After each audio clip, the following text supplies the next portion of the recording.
Moterys neplanuotas reportažas, ruošiuosi savo mokslo projektą ir pasaulinį žurnalą radau 2006 metų kovo 11 dieną. Tai yra pasaulinis elitinis, skaito virš 80 milijonų žmonių, BMJ iš Liverpulio.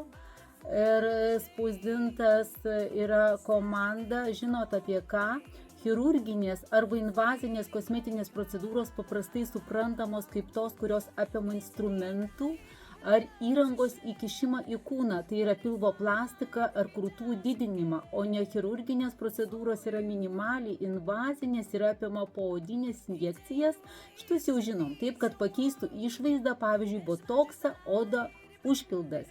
Ir žinot, kas dabar vyksta, tačiau nechirurginės procedūros tampa vis labiau invazinės, todėl skirtumas netgi yra neryškus. Ir dabar tyrinėja, nes čia ir mirčių po tų operacijų ir viską, ir apskritai yra sunku rasti patikimų duomenų apie kosmetikos procedūras, nes tos statistikos. Tai ir žinot, kas dar?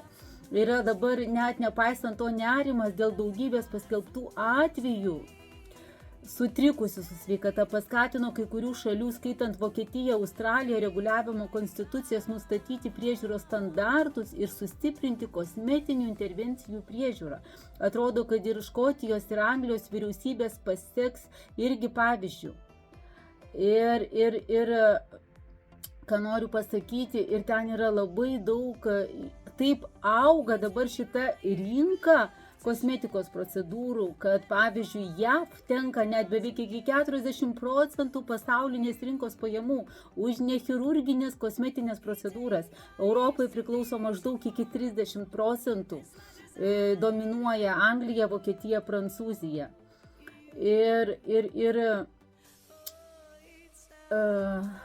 Tuoj aš jums pasidalinsiu.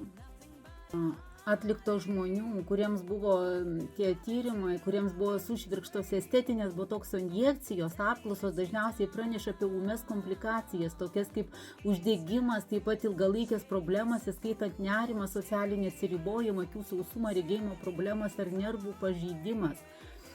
Ir tai netgi ir po tų visokių, ir po kosmetinių chirurginių procedūrų, žaizdų atsiskyrimas, injekcija, seromos, ten net ir iki sepcijai.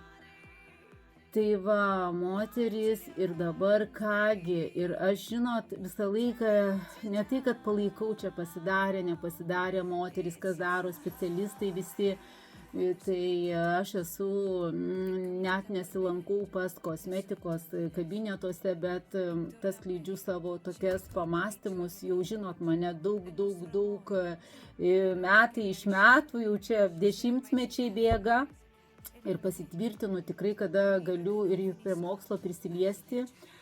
Tai galiu pasakyti, į tą lotosą į krepšiuką deduosi dar labiau, jau deduosi virš metų laiko ir galiu pasakyti moterim, kada apskritai esate nepatenkintos savo veiduku ar raukšlytėm atsiradusiom, tai pradėkite rūpintis visų savo kūnu, nes kas liečia mūsų kūną, juk jis yra nuo pakaušio iki pat pėdutės. Didelis, ne? Metras apie 70 pagrindė. Veidukas yra tik tai viena dalis. Tai miegas, mityba, judėjimas, mankšta. Nežinau, vieną kartą į pirtį į savaitę. Žinoma, mums reikalinga ir ta veido odos priežiūra kiekvieną dieną, bet reikia padaryti visus šitus moterį namų darbus, kad streso nebūtų, nuotaika gera, džiaugsmas, pozityvas, suknelė. Aš tuoj aprašysiu ir apie suknelę, kokią galią daro moters įtaką iš tikrųjų ta suknelė. Tai visus šitus rodiklius, kurie veikia moters fiziologiją, reikia atlikti namų darbus, o jau tada galima kažkur, jeigu jau reikės, jau net nebereikės eiti. Tai moteris, nusiprausim veiduką, jeigu mes nenusiprausim veiduko ryte vakare, tai irgi būtinai odą reikia prižiūrėti, nusiprausim veiduką. Tai yra mano moters krepšiukas, toniko keli lašiukai, serumų pasitepam, kremas veidui. Tai yra linija probiotinė, koncentruota, su visais antioksidantais, ląstelės atsinaujina, regeneruojasi, pavargusiai odai ir žinot, koks svarbiausiai, pridrėkinta, primaitinta oda, tarsi švytėjimas iš vidaus. Ir paskui yra ir serumas, ir losjonas toksai kreminis. Užtenka, pavyzdžiui, dviejų irgi virš pusę metų, produktai labai dozuoti, kainos aukso viduriukas. Rekomenduoju moteris, visos klientės sulaukiu daug gerų atsiliepimų ir ką, kaukytę užsidedam į savaitę po kartą, yra rožinės, yra žydros, rožinė labiau gal nuo raukšlyčių moteriai, tokia labiau drėkina, labiau maitina, drėkina, nuo tų gal pirmųjų raukšlyčių pavargusiai odai elastingumą pagerina. Šita labiau tokia, gal labiau balina, gal drėkina, gal kažkiek jaunesniai, bet irgi klientė sako, vienom patinka viena, kitiem patinka kita kaukė. Tai ką, linkėjimai tiesiogiai.